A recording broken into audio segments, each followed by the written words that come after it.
ಎಲ್ಲರಿಗೂ ನಮಸ್ಕಾರ. ನನ್ನ ಹೆಸರು ಛಾಯಾ ಅಂತ. ಒಂದು ಕಾಲೇಜಲ್ಲಿ ಕೆಮಿಸ್ಟ್ರಿ ಪ್ರೊಫೆಸರ್ ಆಗಿ ಕೆಲಸ ಮಾಡ್ತಾ ಇದ್ದೀನಿ. ನನ್ನ ಇಂಟೆನ್ಷನ್ ಏನು ಈ ಚಾನಲ್ನ ಮಾಡೋದಕ್ಕೆ ಅಂದರೆ, ಸಾಧ್ಯ ಆದಷ್ಟು ಕೆಮಿಸ್ಟ್ರಿ ರಿಲೇಟೆಡ್ ಟಾಪಿಕ್ನ ಸಿಂಪಲ್ಲಾಗಿ ಕನ್ನಡದಲ್ಲಿ ಹೇಳುವಂಥ ಪ್ರಯತ್ನ ಮಾಡ್ತಾ ಇದ್ದೀನಿ. ಕೆಮಿಸ್ಟ್ರಿ ಇಷ್ಟ ಇಲ್ದಿರೋರು ಕೆಮಿಸ್ಟ್ರಿ ಕಡೆಗೆ ಸೆಳೆಯುವಂಥ ಪ್ರಯತ್ನ ನನ್ನ ಚಾನಲಲ್ಲಿ ನಾನು ಮಾಡ್ತಾ ಇದ್ದೀನಿ. ಪರ್ಟಿಕ್ಯುಲರ್ಲಿ ಕನ್ನಡ ಮೀಡಿಯಂ ಹುಡುಗರಿಗೆ, ರೂರಲ್ ಹುಡುಗರಿಗೆ ಹೆಲ್ಪ್ ಆಗಲಿ ಅಂತ ಕೆಮಿಸ್ಟ್ರಿನ ಕನ್ನಡದಲ್ಲಿ ಹೇಳುವಂಥ ಪ್ರಯತ್ನ ನನ್ನ ಚಾನಲಲ್ಲಿ ಮಾಡ್ತಾ ಇದ್ದೀನಿ. ನೀವೇನಾದರೂ ರಾಣಿ ಚೆನ್ನಮ್ಮ ಯೂನಿವರ್ಸಿಟಿನಲ್ಲಿ ಓದ್ತಾ ಇದ್ದೀರಾ, ಕೆಮಿಸ್ಟ್ರಿನ ಒನ್ ಆಫ್ ದಿ ಮೇಜರ್ ಸಬ್ಜೆಕ್ಟಾಗಿ ತೊಗೊಂಡಿದ್ದೀರಾ, 4th ಸೆಮ್ಮಲ್ಲಿ ಇದ್ದೀರಾ ಅಂತಂದರೆ ನಿಮ್ಗೆ ಆಲ್ರೆಡಿ ಗೊತ್ತಿರುತ್ತೆ. ಕೆಮಿಸ್ಟ್ರಿನಲ್ಲಿ ಒಟ್ಟು 4 ಯೂನಿಟ್ ಇರುತ್ತೆ. ಮೊದಲನೇ ಯೂನಿಟಲ್ಲಿ ನಿಮಗೆ ಒಟ್ಟು 3 ಟಾಪಿಕ್ಸ್ ಬರ್ತವೆ. ಒಂದು D&F ಬ್ಲಾಕ್ ಎಲಿಮೆಂಟ್ಸ್ ಬರುತ್ತೆ, ಎರಡನೇದು ಚಿಲೇಟ್ಸ್ ಬರುತ್ತೆ, ಮೂರನೇದು ಎನ್ವೈರನ್ಮೆಂಟಲ್ ಕೆಮಿಸ್ಟ್ರಿ ಇದೆ. ಅದೇ ಥರ ಯೂನಿಟ್ 2 ತೊಗೊಂಡ್ರೆ 2 ಸಬ್ ಟಾಪಿಕ್ ಬರುತ್ತೆ. ಯೂನಿಟ್ 3ನಲ್ಲಿ ನಿಮಗೆ 2 ಸಬ್ ಟಾಪಿಕ್ ಬರುತ್ತೆ. ಯೂನಿಟ್ 4ಅಲ್ಲಿ ನಿಮಗೆ 3 ಸಬ್ ಟಾಪಿಕ್ ಬರುತ್ತೆ. ಯೂನಿಟ್ 4ಅಲ್ಲಿ ನಿಮಗೆ IR ಸ್ಪೆಕ್ಟ್ರೋಸ್ಕೋಪಿ ಬರುತ್ತೆ, ಮಾಸ್ ಸ್ಪೆಕ್ಟ್ರೋಸ್ಕೋಪಿ ಬರುತ್ತೆ, ಆರೋಮ್ಯಾಟಿಕ್ ಹೈಡ್ರೋಕಾರ್ಬನ್ಸ್ ಬರುತ್ತೆ. ಯೂನಿಟ್ 3ನಲ್ಲಿ ನಿಮಗೆ 2 ಬರುತ್ತೆ, reactive intermediates, identification of reaction mechanism ಅಂತ ಬರುತ್ತೆ. ಆ 2 ಮೆಥಡ್ಗಳು ನಿಮಗೆ 2 ಸಬ್ ಟಾಪಿಕ್ಕು ಬರುತ್ತೆ. ಅದೇ ಯೂನಿಟ್ 2ನಲ್ಲಿ ನಿಮಗೆ ಥರ್ಮೋಡೈನಮಿಕ್ಸು, ಕೆಮಿಕಲ್ ಕೈನೆಟಿಕ್ಸ್ ಬರುತ್ತೆ. ಸೊ ಈಗ ನಿಮಗೆ ಯೂನಿಟ್ 3, ಯೂನಿಟ್ 4 ಆಲ್ರೆಡಿ ಎಲ್ಲ ವೀಡಿಯೋಸು ಅಪ್ಲೋಡ್ ಮಾಡಿದ್ದೀನಿ along with the question and answer. So ಈಗ ಯೂನಿಟ್ 1ಅಲ್ಲಿ D&F block elements full with the question answers ಮುಗಿಸಿದ್ದೀನಿ. ಎರಡನೇ ಸಬ್ ಟಾಪಿಕ್ಕು ಚಿಲೇಟ್ ಅಂತ ಬರುತ್ತೆ, ಸ್ಮಾಲ್ ಸಬ್ ಟಾಪಿಕ್ಕು. 2 ವಿಡಿಯೋ, ಇವತ್ತು 2ನೇ ವಿಡಿಯೋ ನಾನು ಮಾಡ್ತಾ ಇದ್ದೀನಿ, 2 ಆಗುತ್ತೆ. ನೆಕ್ಸ್ಟ್ ಕ್ಲಾಸಿಂದ ನಾನು ಎನ್ವೈರನ್ಮೆಂಟಲ್ ಕೆಮಿಸ್ಟ್ರಿ ಬಗ್ಗೆ ವಿಡಿಯೋಸ್ ಮಾಡೋಣ ಅಂತ ಅಂದ್ಕೊಳ್ತಾ ಇದ್ದೀನಿ. ಅಗೇನ್ ವೆಲ್ಕಮ್ ಟು ಛಾಯಾ. ನನ್ನ ಚಾನಲ್ನ ಸಬ್ಸ್ಕ್ರೈಬ್ ಮಾಡಿ, ಶೇರ್ ಮಾಡಿ, ಸಪೋರ್ಟ್ ಮಾಡಿ. ನಿಮ್ಮ ಸಿಲೆಬಸ್ ಪ್ರಕಾರ ಚಿಲೇಟ್ಸ್ಗೆ ಏನೇನು ಹೇಳಿದ್ದಾರೆ ಅಂದರೆ, definition, characteristics, factor influencing the stability of metal chelates, importance of chelates. So ಇದರಲ್ಲಿ ಯಾವ್ಯಾವುದು 5 ಮಾರ್ಕ್ಸ್ ಕ್ವಶನ್ ಬರುವಂಥದ್ದು ಇರುತ್ತೆ ಅಂದರೆ, 2 ಮಾರ್ಕ್ಸ್ ಕ್ವಶನ್ಸ್ಗೆ ಅಂದರೆ ಡೆಫಿನೇಷನ್ ಕೇಳ್ತಾರೆ, ಕ್ಯಾರೆಕ್ಟರಿಸ್ಟಿಕ್ಸು 2 ಮಾರ್ಕ್ಸಿಗೆ ಕೇಳ್ತಾರೆ, ಇಂಪಾರ್ಟೆನ್ಸು 2 ಮಾರ್ಕ್ಸಿಗೆ ಕೇಳ್ತಾರೆ. 5 ಮಾರ್ಕ್ಸ್ಗೆ ಇರುವಂಥ ಕ್ವಶನ್ ಒಂದೇ ಒಂದು ಯಾವುದು ಅಂದರೆ, factors influencing the stability of the metal chelates. ಬೇರೆ ಯಾವುದೂ ಕೇಳೋಕ್ಕಾಗಲ್ಲ. ಸೊ ನಿಮ್ಮ ಸಿಲೆಬಸ್ ಪ್ರಕಾರ ನಿಮ್ಮ ಕ್ವಶನ್ ಪೇಪರ್ ಯಾವ ಥರ ಇರುತ್ತೆ ಅಂದರೆ, according to university either 2 marks question ಇರುತ್ತೆ, ಇಲ್ಲ 5 ಮಾರ್ಕ್ಸ್ ಕ್ವಶನ್ಸ್ ಇರುತ್ತೆ. ನೀವು ಹೇಗೆ ಎಕ್ಸಾಮ್ ಪ್ರಿಪೇರ್ ಆಗಬೇಕು ಅಂದರೆ, ಯಾವುದೇ ಒಂದು ಯೂನಿಟ್ನ ತೊಗೊಂಡ್ರೆ ಈ ಯೂನಿಟಲ್ಲಿ 2 ಮಾರ್ಕ್ಸ್ ಕ್ವಶನ್ಸು ಯಾವ್ಯಾವ್ದು ಬರುತ್ತೆ, ಈ ಯೂನಿಟಲ್ಲಿ 5 ಮಾರ್ಕ್ಸ್ ಕ್ವಶನ್ಸು ಯಾವ್ದು ಬರುತ್ತೆ. ಸೊ ಆ ಥರ ನೋಡಿಕೊಂಡು ನೀವು ಎಕ್ಸಾಮ್ಗೆ ಪ್ರಿಪೇರ್ ಆದರೆ ಈಸಿ ಆಗುತ್ತೆ. ಈ ಚಾಪ್ಟರ್ನ ನೀವು ತೊಗೊಂಡ್ರೆ, ಚಿಲೇಟ್ನ ತೊಗೊಂಡ್ರೆ 5 ಮಾರ್ಕ್ಸ್ ಕ್ವಶನ್ ಕೇಳೋ ಅಂಥದ್ದು ಒಂದೇ ಇರುತ್ತೆ. ಕೇಳಿದ್ರೆ what are the factors that going to influence the stability of the metal chelates, ಅದನ್ನೇ ಅವ್ರು 5 ಮಾರ್ಕ್ಸ್ ಕೇಳ್ತಾರೆ. ಸೊ ಇದನ್ನು ನೀವು 5 ಮಾರ್ಕ್ಸ್ಗೆ ಎಕ್ಸ್ಪ್ಲೈನ್ ಮಾಡೋದನ್ನ ಕಲ್ತ್ಕೋಬೇಕಾಗುತ್ತೆ. ಅದನ್ನು ಇವತ್ತು ಇನ್ ಡೀಟೇಲಾಗಿ ನಾನು ಹೇಳೋಣ ಅಂತ ಅಂದ್ಕೊಳ್ತಾ ಇದ್ದೀನಿ. ಇಂದಿನ ವೀಡಿಯೋದಲ್ಲಿ ಚಿಲೇಟ್ಸ್ ಅಂದ್ರೇನು, ಇಂಪಾರ್ಟೆನ್ಸ್ ಆಫ್ ಚಿಲೇಟ್ಸ್ ಅಂದ್ರೇನು, ಅದರದ್ದು ಕ್ಯಾರೆಕ್ಟರಿಸ್ಟಿಕ್ಸ್ ಫೀಚರ್ಸ್ ಅಂದ್ರೇನು, ಅದನ್ನೆಲ್ಲ ಎಕ್ಸ್ಪ್ಲೈನ್ ಮಾಡ್ತೀನಿ. ನೀವು ಅದನ್ನು ಅರ್ಥ ಮಾಡಿಕೊಂಡು ಆಮೇಲೆ ಇದಕ್ಕೆ ಬಂದರೆ ಈಸಿಯಾಗಿ ಗೊತ್ತಾಗುತ್ತೆ. ಚಿಲೇಟ್ಸ್ ಅಂತಂದರೆ those are the coordination compounds. They going to make a complex with a metal. That metal in turn going to connect to polydentate ligand to form a ring-like structure, to form a cage-like structure. Such complexes we are going to call it as the chilates anta ಕರಿತೀವಿ. For example, ethylene diamine, it's a bidentate ligand. Again, ligand is a species which have a capacity to donate a pair of electrons. Bidentate ಅಂದರೆ they have a capacity to donate a 2 lone pair of electron towards the central metal atom. ಆ ಥರ ಇರುತ್ತೆ. And they going to form a ring like structure, they going to form a cage like structures. ಅಂಥದಕ್ಕೆ ನಾವೇನಂತ ಕರಿತೀವಿ, ಅಂಥ ಕಾಂಪ್ಲೆಕ್ಸಸ್ಗೆ ಸ್ಪೆಷಲಾಗಿ ನಾವು name ಹೇಳ್ತೀವಿ, ಅದಕ್ಕೆ ನಾವೇನಂತೀವಿ, ಚಿಲೇಟ್ಸ್ ಅಂತ ಕರಿತೀವಿ. ಸೊ ಅದರದ್ದು ಸ್ಟೆಬಿಲಿಟಿ ಯಾವುದ್ರ ಮೇಲೆ ಡಿಪೆಂಡ್ ಆಗುತ್ತೆ ಅಂದರೆ, ಡಿಪೆಂಡ್ಸ್ ಅಪಾನ್ ಸೆವರಲ್ ಫ್ಯಾಕ್ಟರ್. ಅದು ಸ್ಟ್ರಕ್ಚರಲ್ ಆಗಿರ್ಬೋದು, ಎಲೆಕ್ಟ್ರಾನಿಕ್ ಆಗಿರ್ಬೋದು, ಎನ್ವೈರನ್ಮೆಂಟಲ್ ಫ್ಯಾಕ್ಟರ್ಸ್ ಮೇಲೆ ಆಗುತ್ತೆ. ಯಾವ್ಯಾವುದು ಅಂದರೆ ಡೆಂಟಿಸಿಟಿ ಮೇಲಾಗುತ್ತೆ. ಡೆಂಟಿಸಿಟಿ ಅಂತಂದರೆ ನೀವು ಕೊಟ್ಟಿರುವಂಥ ligand depending upon the number of ಎಷ್ಟು ಲಿಗ್ಯಾಂಡ್ನ ಅದು ಕಾಂಟ್ರಿಬ್ಯೂಟ್ ಮಾಡುತ್ತೆ ಟುವರ್ಡ್ಸ್ ದಿ ಮೆಟಲ್ ಆಟಮ್. ಆ ಬೇಸಿಸ್ ಮೇಲೆ ಯೂನಿಡೆಂಟೇಟ್, ಬೈಡೆಂಟೇಟ್, ಟ್ರೈಡೆಂಟೇಟ್, ಟೆಟ್ರಾಡೆಂಟೇಟ್, ಪಾಲಿಡೆಂಟೇಟ್ ಅಂತ ಅವನ್ನ ನಾವು ಕ್ಲಾಸಿಫೈ ಮಾಡಿದ್ವಿ. ಅದ್ರ ಮೇಲೂ ಡಿಪೆಂಡ್ ಆಗುತ್ತೆ. Ring size. So chelate formation ಆದಾಗ ಅದು 5 ಮೆಂಬರ್ಡ್ ರಿಂಗ್ ಆಗ್ಬೋದು, 6 ಮೆಂಬರ್ಡ್ ರಿಂಗ್ ಆಗ್ಬೋದು, 3 ಮೆಂಬರ್ಡ್ ಸೈಕ್ಲಿಕ್ ರಿಂಗ್ ಆಗ್ಬೋದು. ಆ ರಿಂಗ್ ಸೈಜ್ ಮೇಲೂ ಡಿಪೆಂಡ್ ಆಗುತ್ತೆ. Nature of the metal ion. So metal ion ಯಾವುದಿರುತ್ತೆ, generally d block elements they have a unique property of forming the complexes. D block elements ಇತ್ತು ಅಂದರೆ ಈಸಿಯಾಗಿ ಆಗುತ್ತೆ compare to that of f block elements.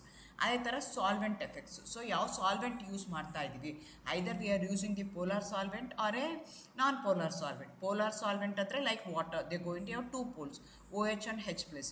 Ammonia, ಅದಕ್ಕೆ ನಾನಂತ ಕರಿತೀವಿ ನಾವು polar ಅಂತ ಕರಿತೀವಿ, NH2+H+ ಅಂತ ಕರಿತೀವಿ.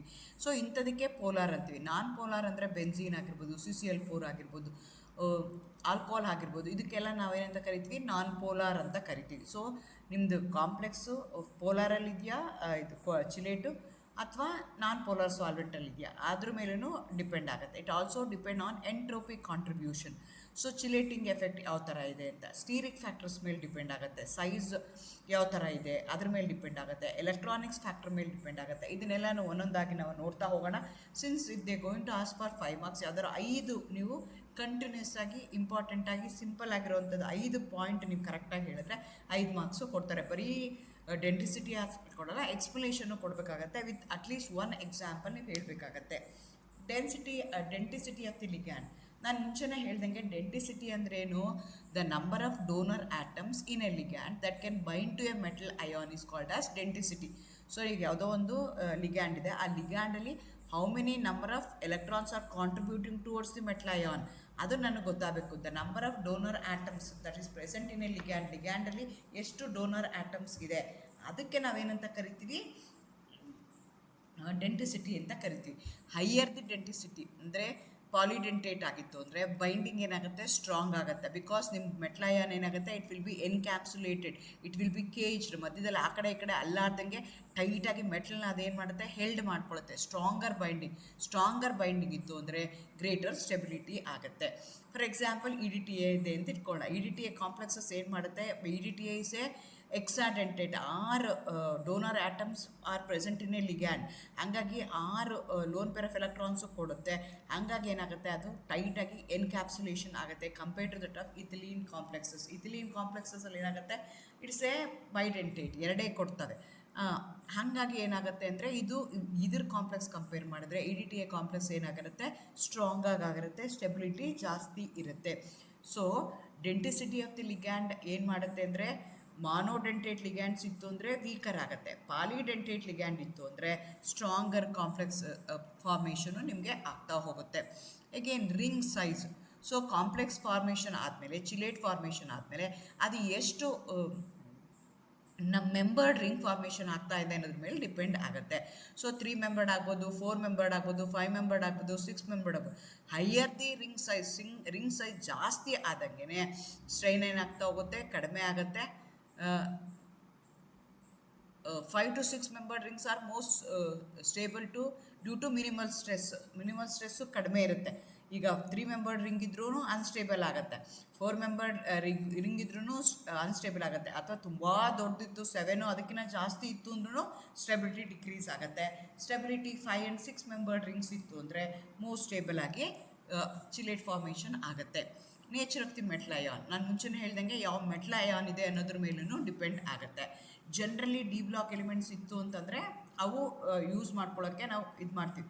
ನೇಚರ್ ಅಂತಂದ್ರೇನು, ಅದ್ರ ಮೇಲೆ ಯಾವ ಚಾರ್ಜ್ ಇದೆ. ಈಗ Fe3+ ಇದೆ, Fe2+ ಇದೆ, ಯಾವುದಕ್ಕೆ ಚಾರ್ಜ್ ಡೆನ್ಸಿಟಿ ಜಾಸ್ತಿ ಇದೆ ಕಡಿಮೆ ಇದೆ ಅದ್ರ ಮೇಲೂ ಡಿಪೆಂಡ್ ಆಗುತ್ತೆ.